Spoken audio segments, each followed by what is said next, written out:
अस्सलामुअलैकुम। Of camera stories के एक न्यू एपिसोड के साथ मैं हूं Mazhar Malik. Thank you so much and love you so much. मैंने जो लास्ट स्टोरी सुनाई उसमें मैंने अपने एक दोस्त का जिक्र किया जिसको मैं मुर्शिद के नाम से पुकारता हूँ, वो भी मुझे मुर्शिद कह के बुलाता है। तो बहुत सारे लोगों ने नीचे आके लिखा कि जी हमारा दिल भी करता है हम आपको मुर्शिद कहें।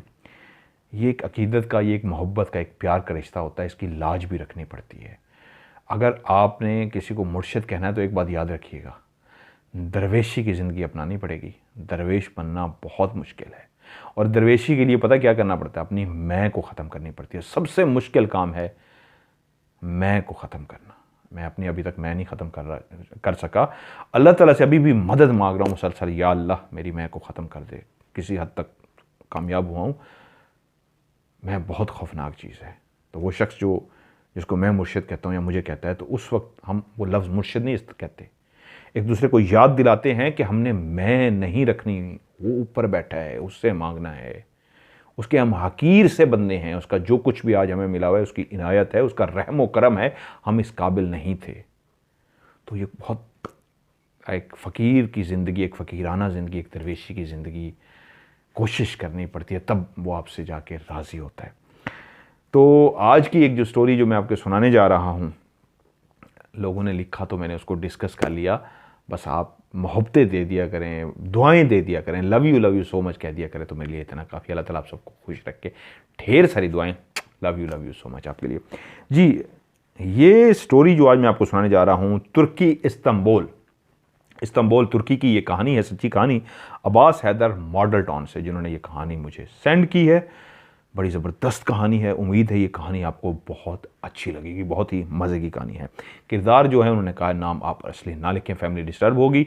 खलील बड़े भाई का नाम है और जलील छोटा भाई है। सिद्रा उनकी बहन का नाम है और जो और किरदार हैं वो मैं नाम आपको आगे बताता जाऊँगा। माँ बाप के इस दुनिया से चले जाने के बाद बच्चे जवान तो हो गए थे। सबसे बड़ा खलील था और उससे छोटा जलील और उसके बाद बहन। पहले मां रुखसत हुई और फिर बाप इस दुनिया से रुखसत हो गया।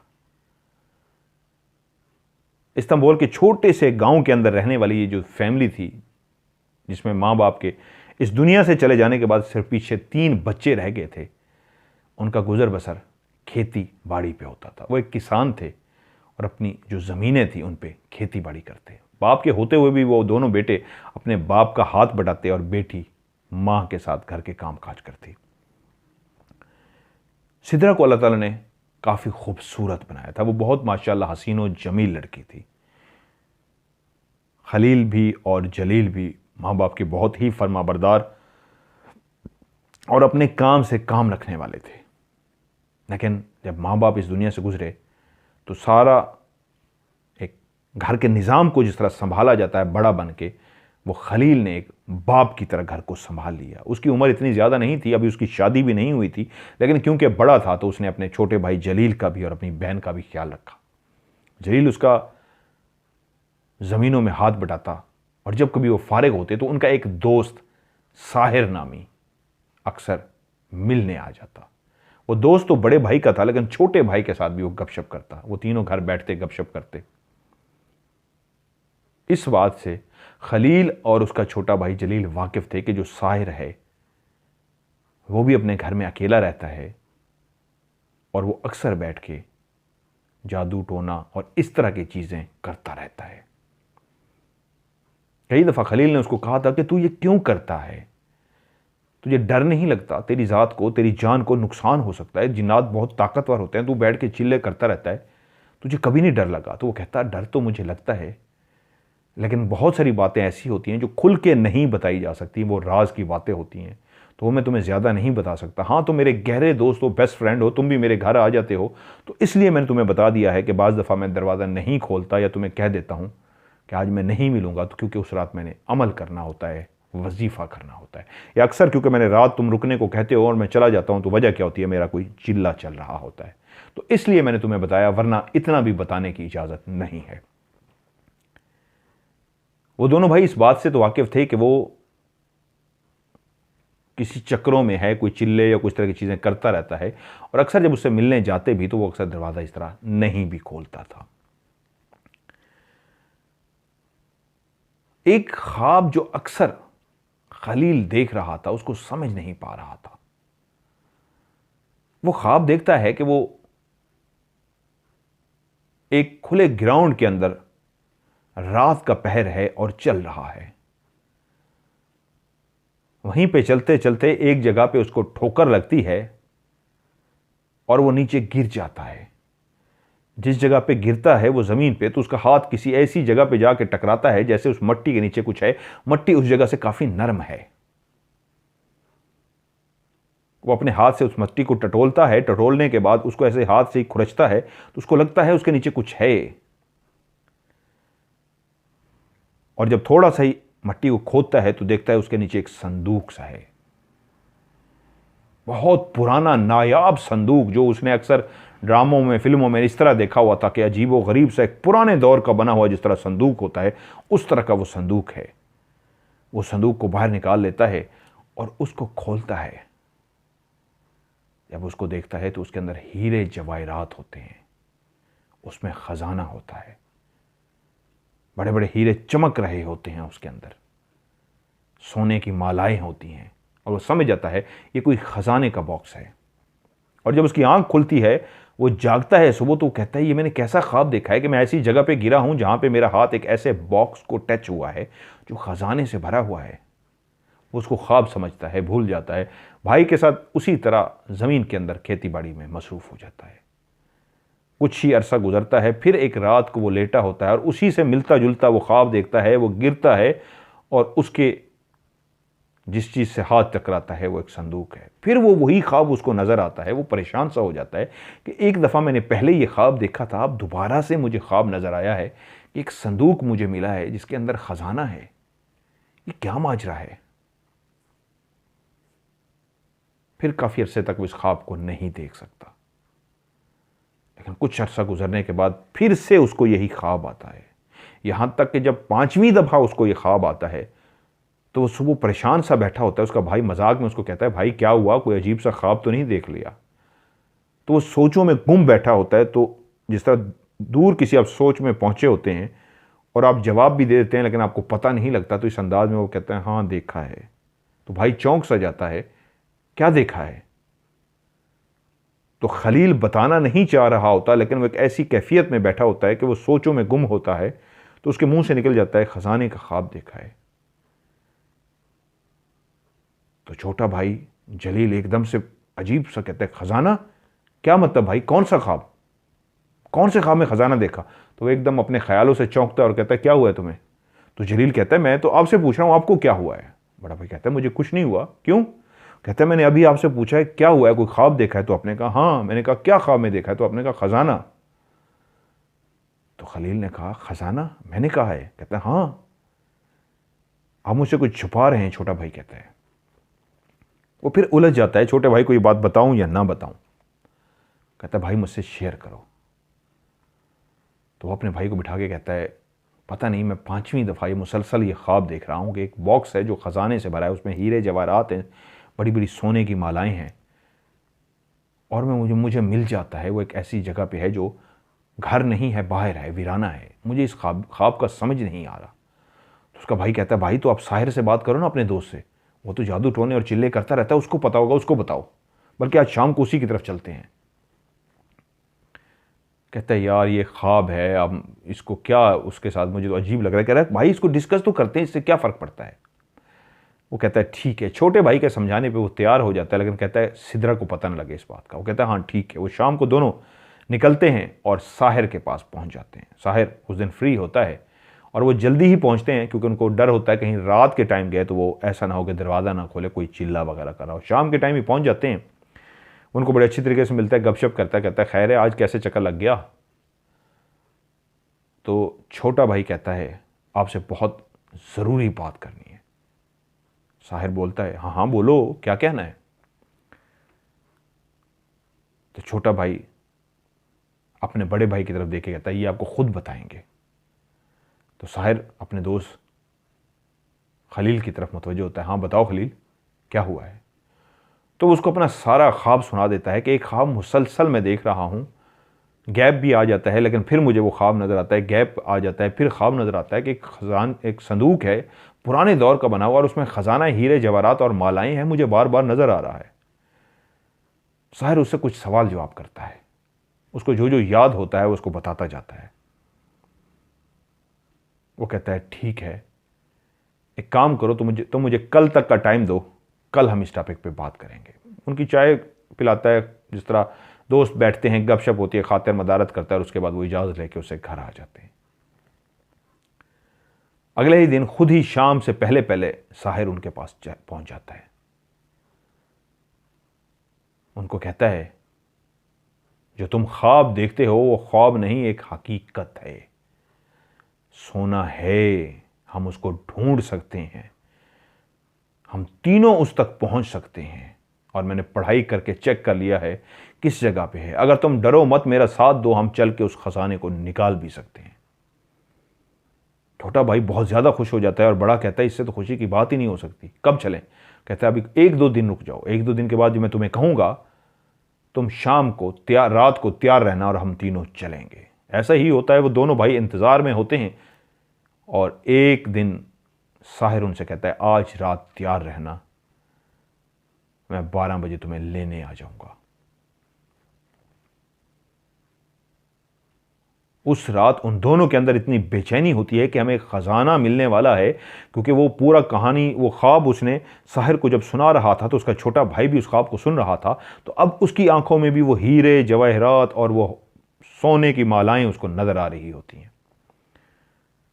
12 बजे साहिर उनके पास पहुंचता है और उनको लेके वो तीनों अपने गांव से थोड़ा सा दूर एक पार्क होता है जो वीराने के अंदर होता है, उसकी तरफ रवाना हो जाते हैं। खलील पूछता है साहिर से हम किस तरफ जा रहे हैं? वो कहता है खामोशी से तुम गाड़ी में बैठ जाओ, जैसा मैं कहता जाऊं वैसे करते जाओ, ज्यादा मुझसे सवाल जवाब मत करना। अब रात का पहर है, हर तरफ खामोशी है, सड़क पे सिर्फ उस गाड़ी की लाइटें हैं जो सड़क को रोशन कर रही हैं और उस गाड़ी की हेडलाइट्स के अंदर वो सड़क नजर आ रही है, इर्द गिर्द खामोशी है। खलील आगे बैठा है, उसके साथ साहिर ड्राइविंग कर रहा है और छोटा भाई पीछे बैठा हुआ है।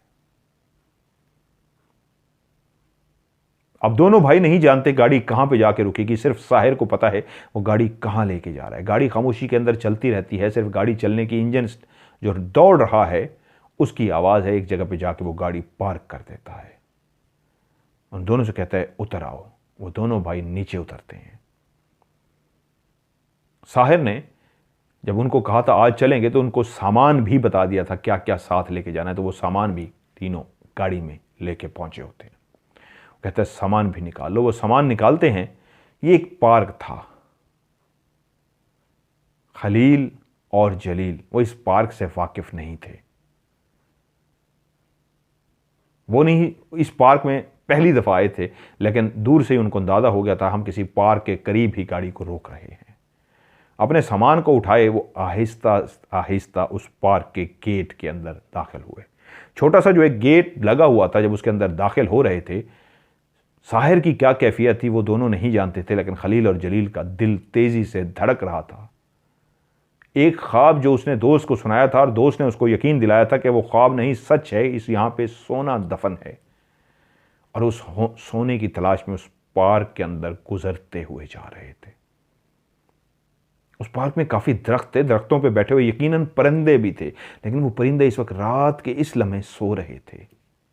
जहां दूर दराज इंसान भी अपने घरों में सो रहे थे, कहीं कहीं किसी घर के अंदर कोई रोशनी थी, कोई कमरे में लाइट जल रही थी, अक्सर लोग सो चुके थे। छोटा सा देहात था। इस पार्क के दरख्तों पे बैठे परिंदे भी सो रहे थे। चांद की चांदनी फैली हुई थी। हाथ में टॉर्च लिए वो तीने आगे बढ़ रहे थे। ख्वाब देखा था खलील ने, और जब उसने सुनाया दोस्त को तो दोस्त ने कहा आओ इसको अमली जामिया पहनाते हैं। लेकिन एक बात से वो तीनों नहीं वाकिफ नहीं थे, सिर्फ साहिर वाकिफ था, वो दोनों वाकिफ नहीं थे। वो ये था जिस जगह पे खजाना दफन था वहां पे एक जिन उस खजाने पे पहरा देता था, और उस जिन का नाम था इफरीत। इफरीत जिन वहां पे ना सिर्फ पहरा देता था, बल्कि वो एक उस्ताद जिन का शागिर्द भी था। उसका जो, क्योंकि जिन्नात के अंदर भी, जिन्नात इंसानों से भी सीखने आते हैं और इनके अपने भी जिन्नात जो पहले से इंसानों से सीख के गए हैं, या जिन जिन्नात के पास इल्म है, तो ये जिन्नात उनसे सीखने के लिए जाते हैं। बहुत दफ़ा इंसानों को जिन्नात ने कुछ नुस्खे दिए हैं, तो वो नुस्खे क्या थे? वो मंतर थे, वो जंतर थे, वो तंत्र थे, वो अमल था कि ये अमल ऐसे ऐसे करोगे तो ये हो जाएगा, वो जिन्नात ने दिए थे।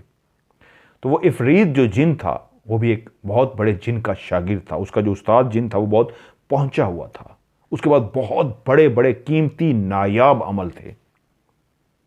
वो उस उस्ताद से सीखता, समझता, और उसके बाद उसने एक अपनी किताब बना रखी थी, उस पर लातीनी ज़बान में वो सारे वज़ाइफ लिख देता था। वो अपने उस्ताद से जो बड़े बड़े नायाब कीमती किस्म के अमल सीख के लाता, वो उस किताब के अंदर दर्ज करता जाता। लेकिन जिस जगह पे वो ख़जाना, ज़मीन में जहाँ कहीं भी ख़जाने दफन हैं आज भी, तो वहाँ पे जिन्नात पहरा देते हैं। और ना सिर्फ पहरा देते हैं, बल्कि वहीं पे उन्होंने सहर किया होता है, जादू किया होता है। चांद की जो आखिरी तारीखें होती हैं, 14 तारीख को चांद जोबन पे होता है। रूहानियत में, अमलियात में, जादू टोने में चांद की तारीखों का बहुत अमल दखल है। जो एक वजीफ़ा या चिल्ला जो होता है, ये मैं आपको एक अंदर गुर की बात वैसे बता रहा हूँ। रूहानियत वाले प्रोग्राम में तो मैं बताता होता हूँ, जब कोई अमल या वजीफ़ा या चिल्ला जो किया जाता है, वो चांद की तारीखों से शुरू किया जाता है। जो इफरीत जिन था, जो उस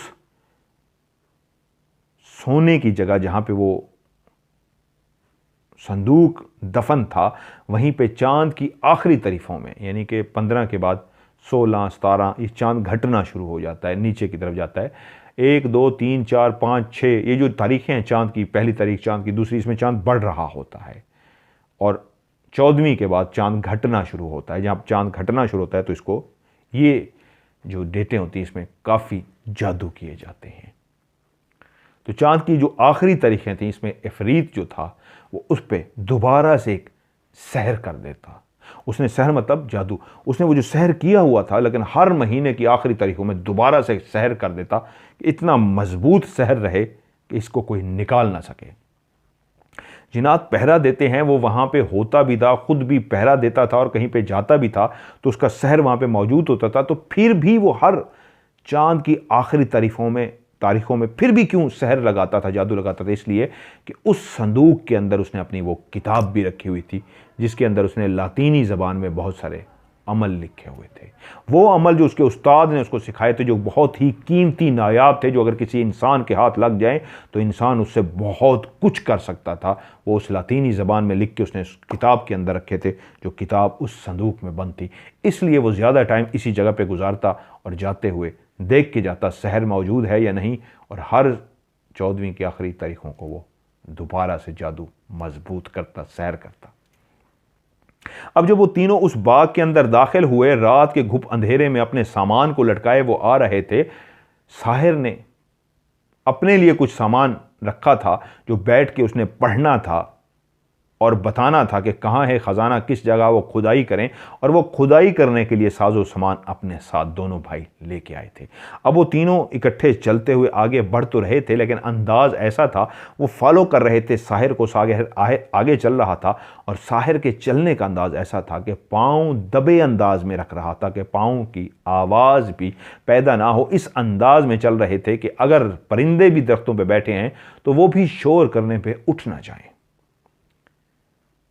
हर तरफ हरे भरे दरख्त थे। मुंह ही मुंह में कुछ पढ़ता हुआ जा रहा था साहिर, और इर्द गिर्द देखता हुआ जा रहा था।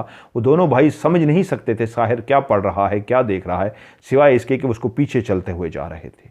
और एक ऐसी जगह पे पहुंचे जहां पे इर्द गिर्द तमाम दरख्त हरे भरे थे, पत्तों से भरे थे।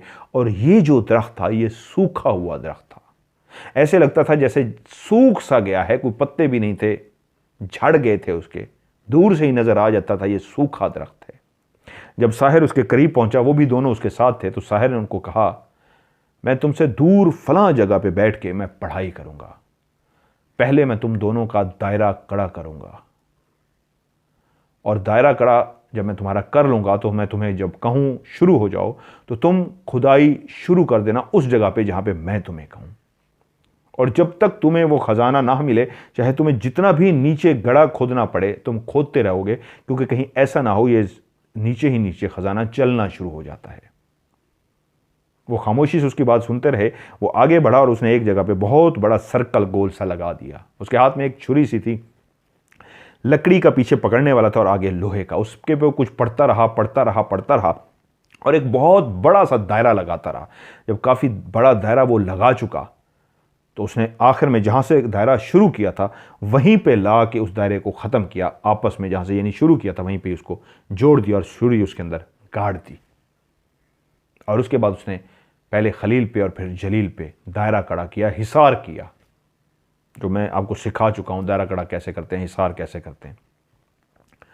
हिसार करने के बाद उसने कहा, तुम दोनों ने हिसार में उस दायरे कड़े को भी मैंने हिसार खींच दिया है। वो जो मैंने सर्कल बनाया है ज़मीन के ऊपर वो भी एक हिसार है और तुम दोनों पे भी हिसार है, दायरा कड़ा है। तुमने उसके अंदर से खजाना मिल भी जाए तब तक नहीं निकलना जब तक मैं तुम्हारे पास ना आ जाऊं। उन दोनों ने कहा ठीक है, और वो उनसे चलता हुआ दूर एक जगह पे जाके बैठ गया। टार्च उन दोनों के पास थी और उनको कह गया था, जब मैं कह दूं तो तुम शुरू हो जाना। उसी तरह का उसने एक अपने इर्द गिर्द एक हिसार खींचा और हिसार खींचने के बाद वो उसके अंदर दाखिल हो गया। उसके बाद उसने पढ़ना शुरू किया। वो पढ़ता रहा पढ़ता रहा पढ़ता रहा और उसके बाद उसने आंखें खोली। उसी हिसार के अंदर बैठे हुए उसने कहा, शुरू हो जाओ। रात की तारीकी, आवाज़ थोड़ा सा भी इंसान बोले तो दूर दूर जाग जाती है। मैं भी अक्सर ऑफ कैमरा स्टोरी रात को रिकॉर्ड करता हूँ, अभी भी रात को रिकॉर्ड कर रहा हूँ, इसलिए खामोशी ही खामोशी है। किसी परिंदे की बोलने की आवाज़ भी नहीं आ रही। कभी कभी कोई गाड़ी, बाइक या जो चौकीदार हैं कम्युनिटी के, वो आपकी सीटी पे जाते हुए आपको सुनाई देंगे, वरना खामोशी ही खामोशी है। आलिया अपने कमरे में, कोई भी नहीं है, खामोशी है। ऐसी ही खामोशी थी जब उसने उसको आवाज़ दी, शुरू हो जाओ। वो दोनों भाई जो उस हिसार के अंदर खड़े हुए थे इसी बात का इंतज़ार कर रहे थे कि वो कहे और हम शुरू हो जाएं। उस आवाज़ को सुनते ही जिस जगह उसने कहा था, उन दोनों ने, जहाँ पे वो निशान लगा के गया था, हिसार तो काफ़ी बड़ा खींचा था, जिस जगह पे उसने हिसार निशान लगाया था उस जगह को उन्होंने खोदना शुरू कर दिया। वो कह के गया था, जब तक कुछ ना मिले तो तुमने इस हिसार के बाहर नहीं, इसके अंदर जिस यहाँ पे मैं छोटा सा निशान लगा के जा रहा हूं, यहीं पे ही तुमने गड्ढा खोदते जाना, चाहे जितना भी नीचे जाना पड़े नीचे जाते जाना, गड्ढा खोदते रहना। क्योंकि जो मैंने सर्कल गोल लगा दिया है, इस खजाने को सर्कल से मैं बाहर नहीं जाने दूंगा। खजाना इस सर्कल के अंदर ही रहेगा। वो पढ़ता रहा, वो खोदते रहे, वो पढ़ता रहा, वो खोदते रहे। वो परिंदे शायद कुछ जाग गए थे लेकिन खामोश बैठे हुए थे। वो भी आंखें खोल के रात के इस तारीकी में देख रहे थे कि फिर इंसान जिसको सो जाना चाहिए था, हमारे भी सोने का टाइम है, इस पार्क में आया है और कुछ कर रहे हैं। वो समझने से कासिर थे। यहां तक कि आखिरी जब एक चोट मारी गई जमीन पे तो पता लगा कि कुदाल जो थी वो टकराई किसी सख्त शय से, क्योंकि अब आवाज़ मट्टी से टकराने की नहीं थी, किसी और चीज़ के टकराने की थी। और ऐसा ही हुआ। जल्दी जल्दी वो जब खोदना शुरू हुए तो उनकी आंखों ने देखा एक लकड़ी का बना हुआ बॉक्स है जो काफ़ी पुराना है, वो ज़मीन के अंदर दबा हुआ है। और जो उधर बैठा था वो इस बात से वाकिफ था, लेकिन जब वो पढ़ने के लिए बैठा और उसने कहा था, जब मैं तुम्हें कहूं शुरू हो जाओ, तो उसने फौरन कहना था लेकिन काफ़ी देर बाद कहा था उसने। तो उसकी रीज़न ये थी कि जब वो पढ़ना शुरू हुआ तो उसको पता लगा कि जिस जगह पे वो दायरा कड़ा लगा के आया है, जिस जगह पे हिसार खींचा है, जिस जगह पे वो संदूक दफन है, उस जगह पे एक जिन अभी भी पहरा दे रहा है। इफरीत जिन अभी भी वहां पे मौजूद है। तो इसलिए उसने इस तरह की शुरू में पढ़ाई की कि इफरीत जिन वहां से हट जाए। अगर वो ऐसा ना करता और वो जिन वहीं पे मौजूद होता तो वो उनको नुकसान पहुंचा सकता था। जब उसने इस तरह की पढ़ाई कर ली कि इफरीत जिन वहां से हट गया, तो फिर उसके बाद उसने कहा शुरू हो जाओ, और वो दोनों भाई खुदाई करना शुरू हो गए। जैसे ही वो संदूक को बाहर निकालने लगे तो उसी वक्त जिस जगह पे साहिर बैठा पढ़ रहा था, इर्द गिर्द दायरा कड़ा लगा था, तो उसी के सामने वही इफरीत जिन आकर खड़ा हो गया। वो चिल्ले, वो इस तरह आमिल था, ये चीज़ें कर चुका था, इसलिए जब उसके सामने एक खौफनाक भयानक सा जिन आके खड़ा हुआ तो वो जानता था, इस तरह के कई दफ़ा के उसके मामलात हो चुके थे, आमना सामना हो चुका था मुख्तलिफ जिनात से, इसलिए वो इस चीज़ से वाकिफ था। वो डरा नहीं, उसके लिए तैयार था, और शुरू में भी उसको पता लग गया था कि यहाँ पे एक जिन पहरा दे रहा है, तो इसलिए वो बहुत अलर्ट था। इफरीत जब उसके सामने आके खड़ा हुआ तो उसने अपनी पढ़ाई जारी रखी, और जब इफरीत सामने आया तो वो उसको देख के खामोश हो गया, जैसे उसको पता लग गया कि इसके इस वक्त सामने आने का कोई वजह है, वरना इस तरह जिनात सामने नहीं आते। क्योंकि जिन जान चुका था इफरीत की ये ताकतवर है, इसका लगाया हुआ हिसार भी ताकतवर है, तो फिर भी ये यहाँ पे क्यों आया है। तो वो खामोश होकर उसको देखने लगा, जैसे उसको कह रहा हो बोलो क्या कहना चाहते हो। तो इफरीत ने उससे कहा, इस खजाने को छोड़ दो, बेहतर यही है, ये तुम्हारा खजाना नहीं हो सकेगा, जहां पे है इसको रहने दो और तुम वापस चले जाओ। साहिर ने कहा ऐसा नहीं हो सकता, आगे बोलो। तो उसने कहा ठीक है, ये हीरे जवाहरात, ये मालाएं, ये सोना, ये सब कुछ तुम ले लो, लेकिन एक गलती मत करो। साहिर आगे से खामोश रहा, जैसे उसको मजीद मौका देना चाहता हो। हाँ हाँ बोलो, कौन सी गलती। उसने कहा इस संदूक के अंदर मेरी एक किताब है, मैंने अपने उस्ताद से जो कुछ सीखा है वो उसमें लिखा है, वो मेरी ज़ाती डायरी है, वो मेरी ज़ाती किताब है। अगर तुम हीरे जवाहरात सोना लेने आए हो तो ले जाओ, उस किताब को वापस उसी जगह पे रख दो, और अगर तुमने ऐसा ना किया तो एक बात मेरी याद रखना, तुम बहुत बड़ी गलती कर रहे हो। तुमने अपने जादू से मुझे हिसार से बाहर निकाल दिया, तुमने उस जगह पे जो मेरा शहर था वो भी तोड़ दिया, लेकिन मेरी किताब तक मत पहुंचना। मेरी किताब वहीं पे रखवा दो, नहीं तो तुम सोच भी नहीं सकते कितना खौफनाक होगा, कितना बुरा हो जाएगा। तुम सोच भी नहीं सकते कि क्या क्या कुछ हो सकता है। साहिर ने कहका सा लगाया, जिस तरह उसको जवाब दे रहा था कहका लगा के कि मुझे डरा रहे हो, जाओ अपना काम करो। उसने मुंह से कुछ नहीं कहा, लेकिन इस तरह कहका लगाया, और उसके बाद वो इफरीत सामने ही खड़ा था कि उसने अपना दायरा कड़ा खोल दिया इस अंदाज में कि ये लो, मैंने दायरा कड़ा भी खोल दिया है, क्योंकि उसने अपने इस ऊपर भी हिसार किया हुआ था, और चलता हुआ उस तरफ जाने लगा जिस तरफ वो दोनों भाई संदूक निकाल के इंतजार कर रहे थे साहिर का कि वो भी वहां पे आ जाए तो हम इसको खोल लें। उसने पीछे मुड़ के नहीं देखा। जब उसने देखा इफरीत ने कि वो उसको लिफ्ट तक नहीं करा रहा, उसने उसकी बात भी नहीं सुनी, कहका मार के उल्टा वो चल पड़ा है, तो इफरीत उस जगह से गायब हो गया। खलील और जलील ने उस जिन को नहीं देखा था। उनको तो यकीन ही नहीं आया था कि हम इस तरह खुदाई करेंगे और वाकई खजाना निकाल लेंगे, और वाकई खजाना निकल आया था। फिल्मों में, कहानियों में उन्होंने सुना था, देखा था, लेकिन हकीकत में उनके सामने एक संदूक मौजूद था और उसको कोई ताला नहीं लगा हुआ था। साहिर भी जब उस बड़े से सर्कल के अंदर, उस दायरे के अंदर, हिसार के अंदर दाखिल हुआ, तो उसने खलील से कहा खोलो इसे। खलील जो इसी इंतजार में था, उसने कहा था जब तक मैं ना कहूं उसको खोलना मत। उसने जल्दी से खोला, और खोलते ही तीनों की आंखें खुली की खुली रह गईं। जिस तरह उसने ख्वाब में देखा था वैसे ही उसके अंदर हीरे जवाहरात थे, मोती थे, सोने की मालाएं थी। जो उसने ख्वाब में देखा था वैसी तो नहीं थी, लेकिन वाकई ये एक बहुत बड़ा कीमती, नायाब, महंगा तरीन हीरे मोतियों का खजाना था। खलील उस खजाने को उठा उठा के देख रहा था कि वहीं पे उसकी निगाह पड़ी, और वो एकदम से हैरान हो गया, ये क्या है। एक अजीबो गरीब सी एक डायरी थी, बहुत ही पुरानी सी, बहुत ही अजीब सी। ऊपर कपड़े का जैसे कवर चढ़ाया जाता है, ऐसे कपड़े की तरह का उसके ऊपर कवर चढ़ा हुआ था, और कपड़ा भी अजीब सा खुरदरा, अजीब किस्म का था। उसने जल्दी से उस किताब को खोला तो उसकी किताब के सफ़े भी बहुत मोटे मोटे थे, आम कागज़ से, अजीब से कागज़ थे, और उसके ऊपर जो कुछ भी लिखा हुआ था वो एक ऐसी ज़बान थी जिसको वो खलील समझ नहीं सका। उसने कागज़ को आगे पीछे करके देखा, लेकिन जब उसको समझ नहीं लगी तो वो उसने किताब साहिर की तरफ बढ़ा दी। साहिर के पहले ही दिल में लालच आ चुका था, वो उसको धमकी दे चुका था कि हीरे, इफरीत जिन ने उसको कहा था हीरे जवाहरात सब कुछ बेशक ले लो, लेकिन उस किताब, वो जो मेरी अमल लिखे हुए हैं उसमें, मेरे अमलियात हैं उसमें, मेरे उस्ताद के दिए हैं, उसको छोड़ देना वरना बहुत नुकसान जाओगे।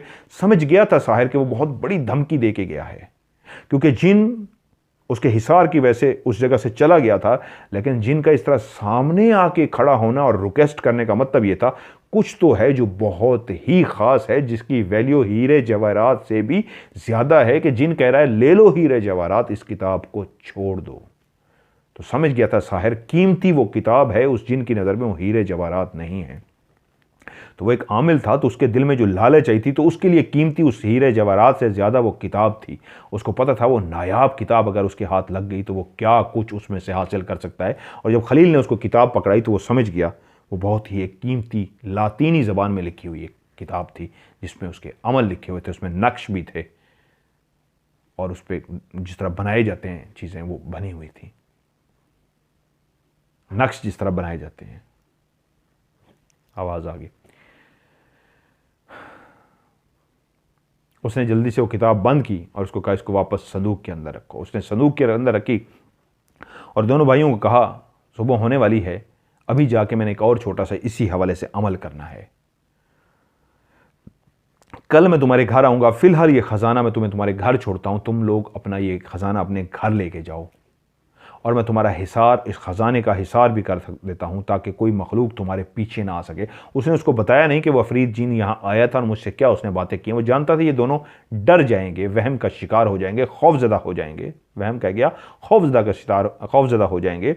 इसलिए उसने फिर से उस संदूक के ऊपर और उन दोनों भाइयों पर इस तरह का हिसार कर दिया कि वो अफरीद जिन खजाने या इन दोनों के करीब भी ना आ सके।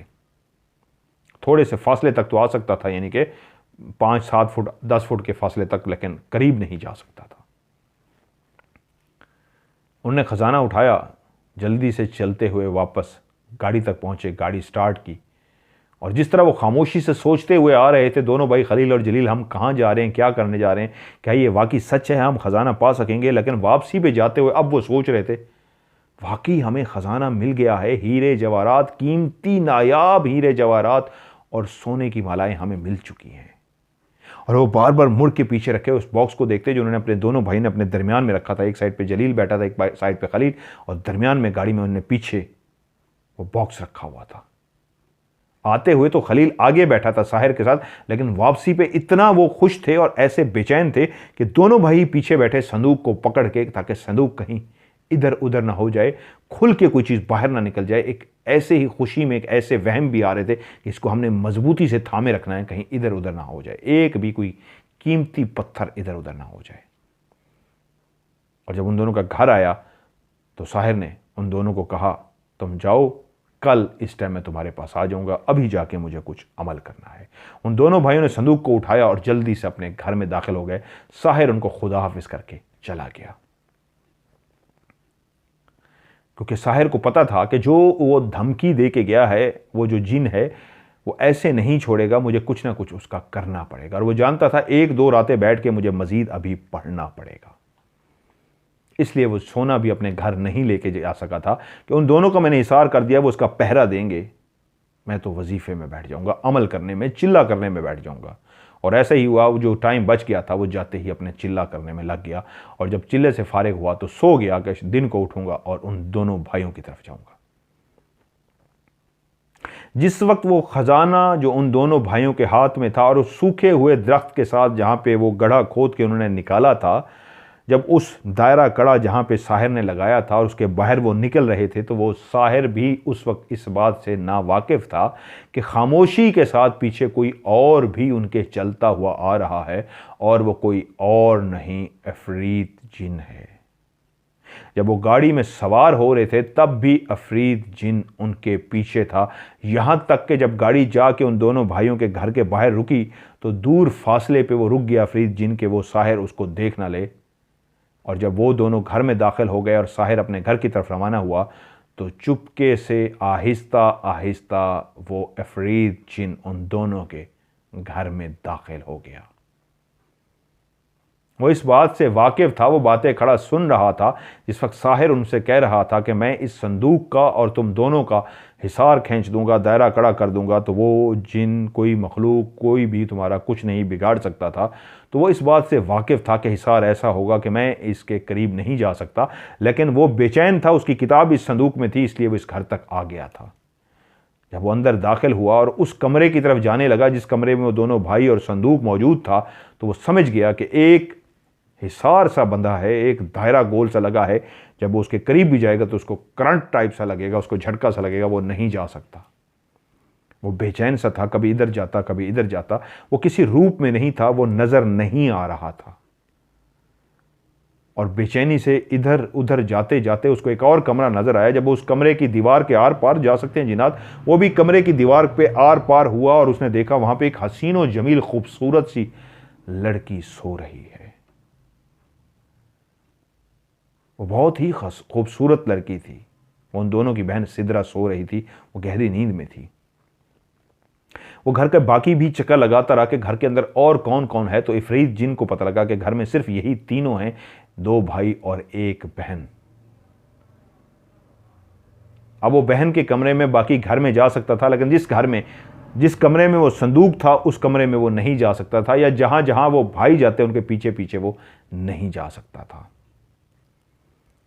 साहिर ने जब उनको खुदाफिज किया था, उनके घर छोड़ा था, तो उसने एक बात उनसे कही थी, मैंने तुम्हारा हिसार कर दिया, बस एक चीज़ का ख़ास ध्यान रखना वरना नुकसान उठा लोगे। वो ये है, लालच मत करना। अपने दिल में किसी किस्म का लालच मत लाना। अगर तुम लालच में पड़ गए तो फिर नुकसान उठा लोगे। जब मैं बहुत गहरी बात कर रहा हूं तुम दोनों से, ये मेरी बात को याद रखना। वो ये कह के चला गया, लेकिन वो भाई इतनी ही खुश थे, उन्होंने बात को सुना और दूसरे कान से निकाल दिया।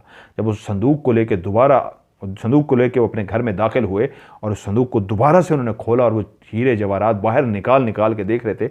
उस जगह पे तो जल्दी से देखा था, अब वो बाकायदा हीरे जवाहरात निकाल निकाल के देख रहे थे और खुश हो रहे थे। ऐसा खजाना उन्होंने कभी नहीं देखा था। वो पागल, वो जुनूनी से हो रहे थे, खुश हो रहे थे। तो वहीं पे छोटे भाई जलील ने कहा बड़े भाई खलील से, भाई। मैंने कहा हाँ। उसने कहा क्या ऐसा नहीं हो सकता, ये ख़जाना आप और मैं, हम अपने, नहीं सॉरी मैं गलती कर रहा हूँ यहाँ पे थोड़ा सा। वो ख़जाने को देखते रहे और खुश होते रहे, क्योंकि कहानी पूरी एज इट इज़ याद करनी होती है। मैं खुद भी कहानी है, मैं मस्त हो गया था अभी। तो खुश होते रहे और वो इस इंतज़ार में थे कि कल साहिर पहुंचे और हम तीनों बैठ के इसको बराबर बराबर तकसीम करें। जो तय हुआ था कि ये ख़जाना तीनों में बराबर तकसीम होगा, वो देखते रहे। वो सो नहीं सके। इस अंदाज में उनको नींद आ गई कि उनका सर भी उस संदूक पे था और वो सो रहे थे। लेकिन जब आंख खुली, वो दोनों इस तरह सो रहे हैं, तो भाई ने कहा, बड़े ने, जो खलील था, जलील से कहा कि इसके ऊपर दायरा कड़ा है, इसको कहीं छुपा देते हैं, बहन ना देख सके। जब कल आएगा तो फिर हम इसको निकालेंगे और बांट लेंगे। उन्होंने क्या किया, उसको जल्दी उसको छुपा दिया और उसके बाद सो गए। इफरीत जिन उस घर में मौजूद था और बेचैन था। सारी रात वो उस घर में इधर से उधर जाता रहा, लेकिन उन भाइयों के कमरे में नहीं जा सका, यहां तक कि सुबह हो गई। अब जिस जिस कमरे में खलील और जलील जाते थे, इफरीत उस कमरे से चला जाता था, क्योंकि उनके गिर्द एक दायरा कड़ा था। उस हिसार की वजह से वो 10 फुट तक उनसे दूर रहने पे मजबूर था। तो वो जिस कमरे में भी दाखिल होते वो वहां से चला जाता। वो दोनों भाई उसको देख नहीं रहे थे, लेकिन वो वहां पे मौजूद था। साहिर जो अमल करके सो गया था, दिन को जब उठा तो उसको एक इमरजेंसी कॉल आ गई कि उसको किसी जगह पे इमरजेंसी में पहुंचना था और ये बहुत ज़रूरी था। उसको ये भी पता था कि ख़जाना है और आज मैंने उसी सिलसिले में अभी उठ गया हूँ, वहीं पे जाना है, लेकिन वो जो कॉल आई थी वो भी बहुत ज़रूरी थी, इसलिए उसको जल्दी से तैयार हुआ और रवाना हो गया। और जहाँ से कॉल आई थी, जब उस जगह पे पहुँचा तो वहाँ पे जाके उसको मालूम हुआ कि इसको यहाँ पे 2 से 3 दिन लग जाएंगे। 2 से 3 दिन के बाद वो जाएगा। दोनों भाई जो सारा दिन घर पे रहे, उसका इंतज़ार करते रहे। जब शाम हो गई, वो नहीं आया, तो काम के सिलसिले में बाहर चले गए और उसी लम्हे इफरीत जिन जो उसके घर में मौजूद था, सिदरा के कमरे में पहुंच गया। सिदरा अपने शीशे के सामने बैठी बालों को बना रही थी तो उसने देखा एक काला स्याह शैडो टाइप है, उसकी लाल सुर्ख आंखें हैं जो बहुत ही बड़ी बड़ी हैं और वो चमकती हैं, तो ऐसी आंखें बंद होती हैं तो वो उसका मुंह पूरा ब्लैक सा है, कुछ नहीं नजर आता, लेकिन जैसे ही वो अपनी आंख खोलता है तो काली स्याह आंखें हैं, लाल सुर्ख आंखें, काली स्याह कह गया, लाल सुर्ख आंखें हैं, बड़ी बड़ी थी। वैसे खोलता है तो वो डर सी गई, उसके मुंह से चीख सी निकल गई, क्योंकि शीशे में कंघी करती हुई उसकी निगाह पीछे आते हुए उस अफरीद जिन पे पड़ गई थी जो उस कमरे में दरवाजे के जरिए दाखिल हो रहा था।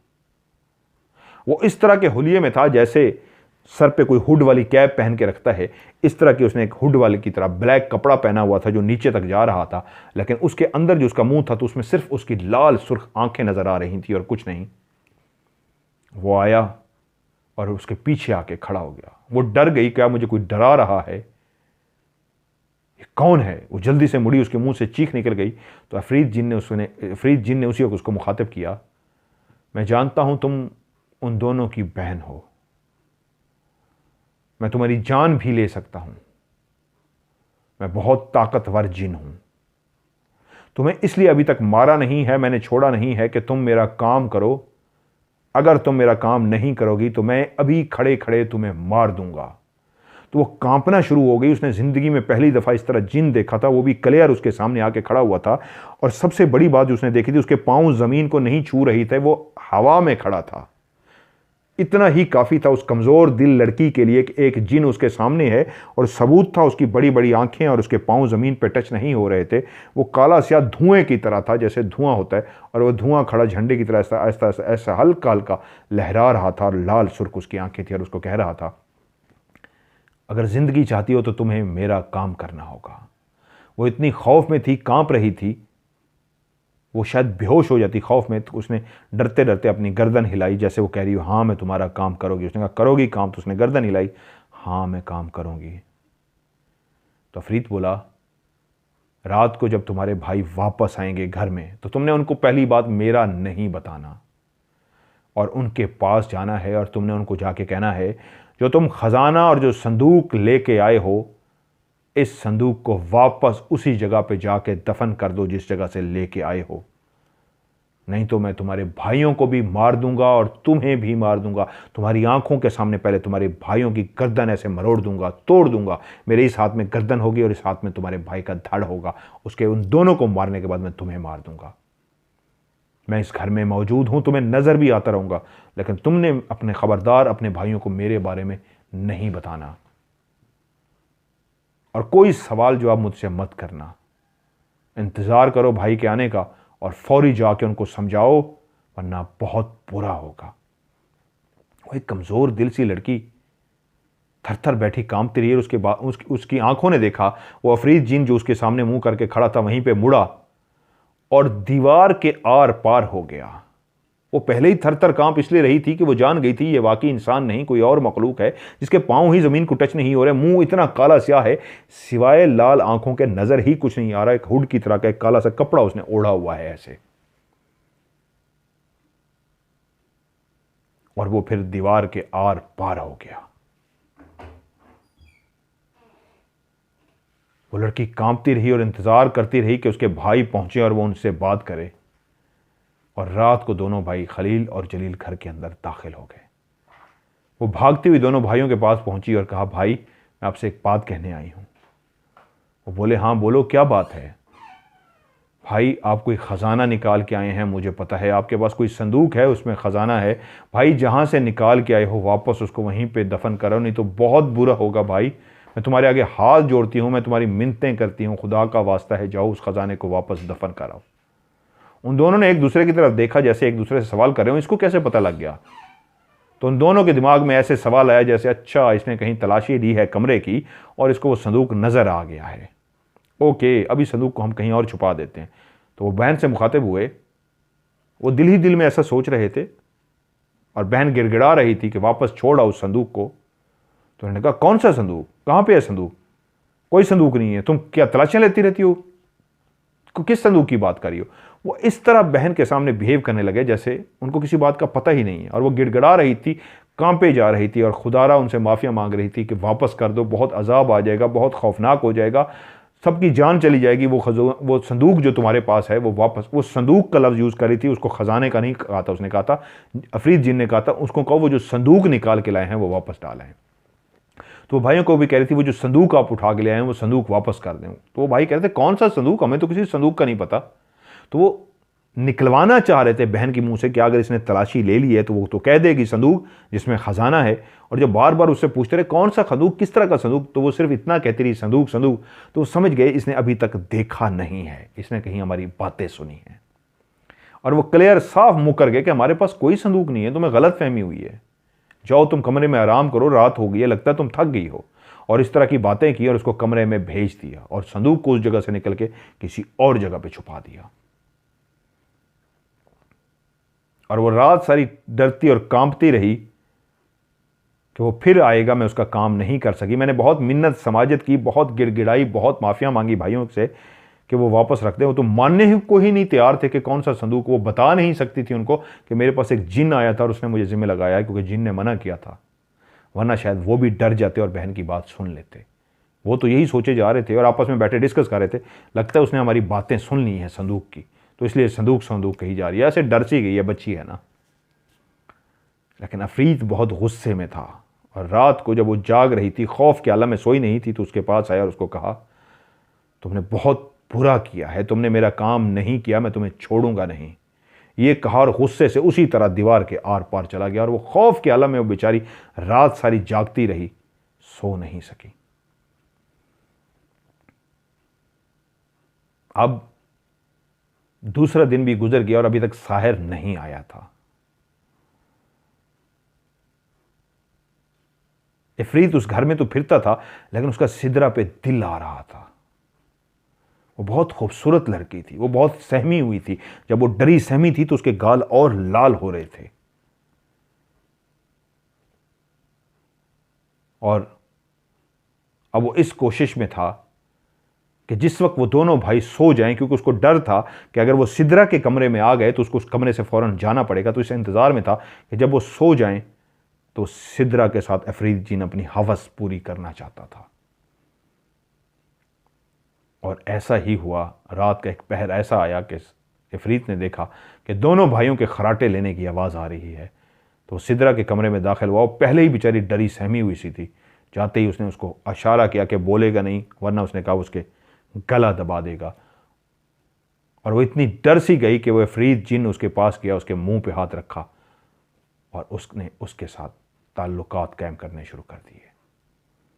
वो एक बशर थी, वो एक इंसान थी और वो एक जिन था, लेकिन उसके साथ वो हवस पूरी कर रहा था। वो बहुत सहमी हुई थी, उसके मुंह पे उसका हाथ था, वो चीख नहीं मार पा रही थी। उसकी दिल की धड़कन इतनी तेज थी कि वो बेहोश हो गई। उसके अंदर ऐसा खौफ था। उस दिन तो उसने खड़े होकर उसके सामने बात की थी, लेकिन आज जब उसने उसके मुंह पे हाथ रखा और उसको पता लगा एक जिन उससे फिजिकली, एक जिन उसके साथ इस तरह का जिस्मानी ताल्लुक बनाने जा रहा है, तो वो खौफ के मारे बेचारी बेहोश सी हो गई। और वो जिन खुश था कि उसको एक खूबसूरत हसीन और जमील लड़की मिल गई है बदला लेने के लिए। अगर उसकी किताब, उसकी वो खजाना यहां पे आया तो वो भी उसका बदला ले रहा है। उधर तीसरा दिन था। उन दोनों भाइयों के दिल में एक लालच सा आया। छोटे भाई ने कहा बड़े से खलील से, भाई क्या ऐसा नहीं हो सकता,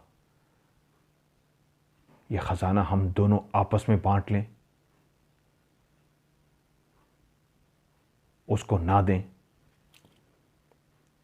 कहानी का अभी एक अच्छा खासा पोर्शन है जो बहुत मज़ेदार है इसी तरह का। अभी तो बहुत से ट्विस्ट आने हैं इस कहानी में।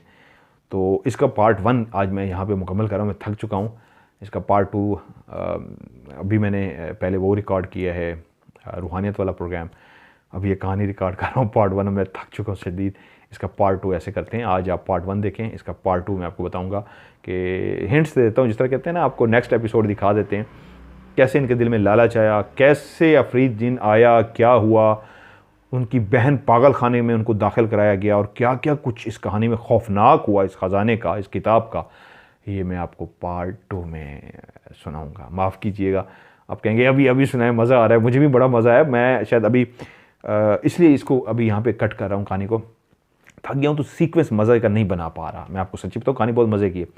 जिस तरह जिन आया उसके पास, उस लड़की के पास, और क्या क्या हुआ, ये सीक्वेंस बनाने के लिए मुझे कुछ लफ्ज़ों और इस तरह का बोलना होता है कि आपको भी अच्छा लगे और आप कहानी के अंदर मौजूद हों। तो डिटेल से वो डिस्कस करना पड़ता है, तो घंटे में थक जाते हैं। मैं 1 घंटा 1.5 2 घंटे हो गए हैं मुसलसल बोलते हुए, तो अब दिमाग इतना नहीं है कि अच्छा सीक्वेंस बना सकूँ। इसलिए नहीं, नेक्स्ट टाइम कभी पार्ट 1 पार्ट 2 नहीं होगा। आज की माफ़ी, क्योंकि ख़जाने की बात हो रही है, तो ख़जाने के हवाले से हो सकता है आपको प्रोग्राम भी दिखा दूँ। क्या ये भी एक राज है, इंशाल्लाह जल्दी ही आपको ये राज खुलेगा, ख़जाने का राज, जेन्युइन कहानी नहीं, एक सचमुच का प्रोग्राम, क्या हुआ क्यों हुआ ये भी आपको देखने को मिलेगा। सो ये पार्ट 1 है। पार्ट 2 बहुत इससे भी ज़्यादा खौफनाक है और इंटरेस्टेड है। इंशाल्लाह ये अगली जो थर्सडे है, इंशाल्लाह थर्सडे को आपको इंशाल्लाह सुनने को मिलेगी पार्ट 2। सो आज का पार्ट 1 यहीं पे मैं ख़त्म करता हूँ। कहानी कैसे लगी फीडबैक ज़रूर दीजिएगा। क्या सीक्वेंस में अच्छा बना पाया, एक सच्ची कहानी का नहीं बना पाया, इसका भी ज़रूर मुझे नीचे फीडबैक दीजिएगा। ऐसा लगा कि आपको आप भी इस कहानी का हिस्सा थे या आप भी उस जगह पे मौजूद थे, ज़रूर बताइएगा। तो आप भी अपनी कहानी भेजिए, वही सारा तरीका, वही प्रोसीजर के मेरे व्हाट्सअप नंबर पे वॉइस मैसेज रिकॉर्ड करके भेजिए या फिर लिख के भेजिए। लेकिन आखिर में लफ्ज़ स्टोरी उर्दू में लाजमी, या इंग्लिश में स्टोरी, उर्दू में कहानी और इंग्लिश में स्टोरी, लाजमी आखिर में आप लिख के मुझे व्हाट्सएप पे भेजें। यानी ऊपर में अगर आपने उर्दू में, इंग्लिश में, रोमन में लिखी हो तो लिख के भेजें। वॉइस मैसेज किया हो तो एक ही लंबा वॉइस मैसेज करके मुझे भेजें, लेकिन डिलीट तब तक नहीं करना जब तक आपकी कहानी प्रोग्राम में शामिल ना हो जाए। और उसके नीचे लास्ट में स्टोरी या कहानी लाजमी लिखना है। और मेरा व्हाट्सएप का नंबर है +92 313 6655500। रिपीट कर देता हूँ, +92 313 6655500। आज की ऑफ कैमरा स्टोरी से मज़हर मलिक को दीजिए इजाज़त। अपना ढेर सारा ख्याल रखिएगा। खुदा हाफिज़।